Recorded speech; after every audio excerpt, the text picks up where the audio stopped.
Hello pretty kitties, welcome to today's Valentine's Day special. Today we have a very special guest, Tapir Doodle. Hello.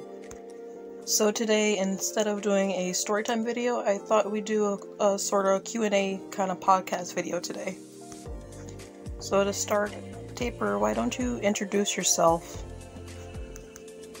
My name is Tapir Doodle. I am Miss Kitty Doodle's husband. I occasionally stream when I have time and or energy. Other than that, I just kind of hang around. Cool, so why don't we talk about how we met since it's Valentine's Day? Okay. We met because we were both kind of sort of feeling out the world, and dating as an adult is awkward, so we took to the wonderful world of online dating. And I got lucky and stumbled across your profile, and I decided to shoot you a message and ask you out. And that's kind of how that went. And there's no turning back now, you're stuck. Okay, if you say so. Did you ever consider yourself someone who would find someone online to start dating and even marrying? To be honest, I've never really put, any kind of stipulations on where I find someone to be with. I really just kind of never saw myself finding anyone who'd want to marry me. But you're adorable. According to you. Most sources would disagree. I disagree. I feel like there's a lot of people out there who think you're very adorable and love to date you. I have evidence to prove otherwise. I have evidence to prove against your argument, sir. Your evidence is supplemented by your bias. Not really. Your sample size is small. Don't let me beat you out. So yeah, one of the reasons I asked you to do this podcast kind of thing with me was because I would like to know your prospects on love and the different forms it can come in. So I thought we'd talk about, what does love mean to you? That's a very difficult question, because love can mean a lot of things, and it each means something different to each and every person. That's why love takes so many forms, is because there's no one true meaning for love. Love can be, caring for someone. Love can be being there when someone's going through hard times. Love can just mean being a shoulder to cry on, or just being present when they feel they're alone. The reason love has so many forms is because there is no singular definition for it. Love means a lot of things to a lot of people. I can definitely agree with that. What is one of the ways that you have experienced love? I guess that's a better way of putting the question then. That's the best example of romantic love you have.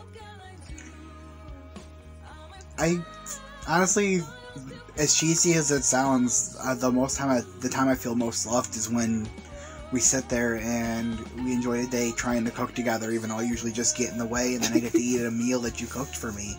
And you feel like you spent a valid time and energy just for something for me to enjoy, even though you didn't really have to, because I would have just bought us food. I mean, I enjoy doing acts of love, and I guess that's how you're trying to put it, is acts of love is how you show romantic love? Well, if we're going through the actual, definitions of, what's our love language, that'd be considered acts of service, I believe is what that love language you're referring to is. Okay.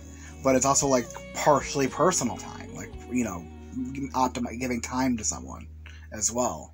So it's not just you threw some TV dinners in the oven. That's technically still an act of service. But it's the fact that you put the effort and the time in to, pick something out and make it, and took the time to sit there and do all of that. I mean, I would still do it even if I only saw you as a friend, though. So I don't know if I would consider that more romantic love. That's because you also love your friends. I guess so. Love's not one-dimensional or singularly faceted. Just because that's how I see love. Because that's kind of what I lacked growing up. Okay. So do you think romantic love is usually a person's way of seeking out what they lacked growing up, or...? I feel like romantic love is kind of one of those things that we seek it out, not necessarily because we lacked it as a child, but it's because we lack it for ourselves a lot of the time. Like, for me, I don't have a lot of energy to put into myself or to take care of myself.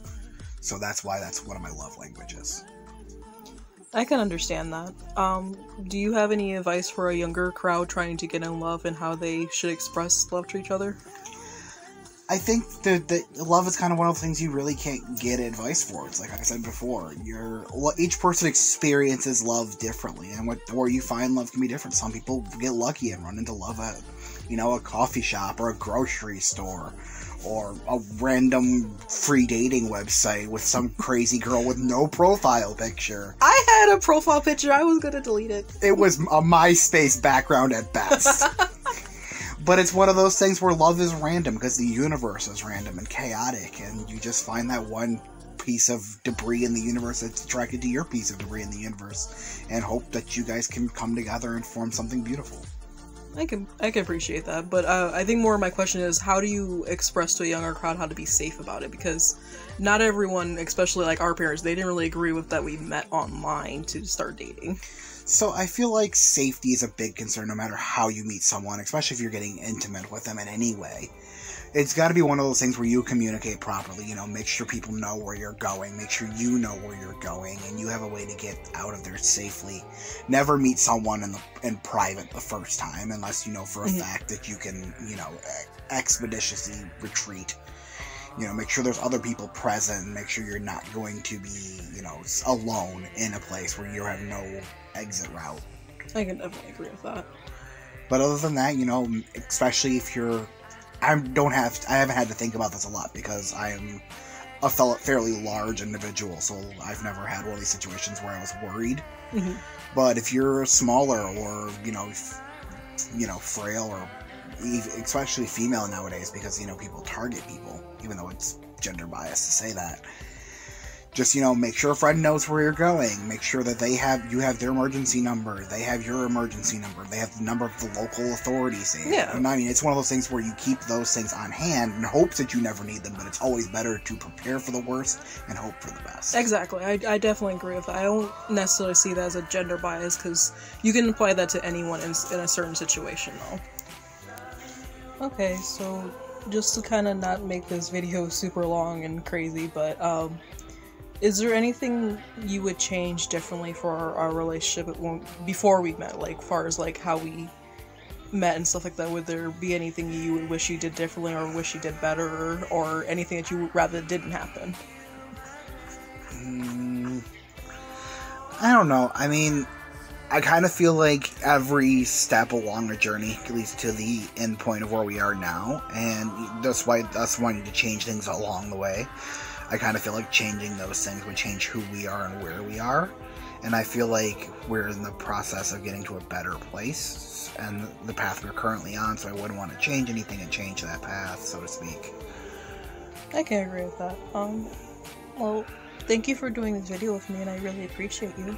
No problem. I love you. I love you too, dork. You're a dork. Would you like to leave any link or information of where people can find you in case they're interested in any of your work? You're probably going to put it in the bio no matter what I say anyway, so... anything you want to say to the pretty kitties out there? Love who you love and don't let anybody change that. And love how you love. And just know that sometimes you gotta look a little while. I can agree. Well, you guys have a wonderful day. Thank you so much for hanging out with us. I hope you guys didn't not like this video. If you did like the video, please leave a thumbs up. Other than that, hope you guys are having a safe and happy Valentine's Day. Please remember, if you're hanging out, social distance. And stay pretty, kitties. Bye.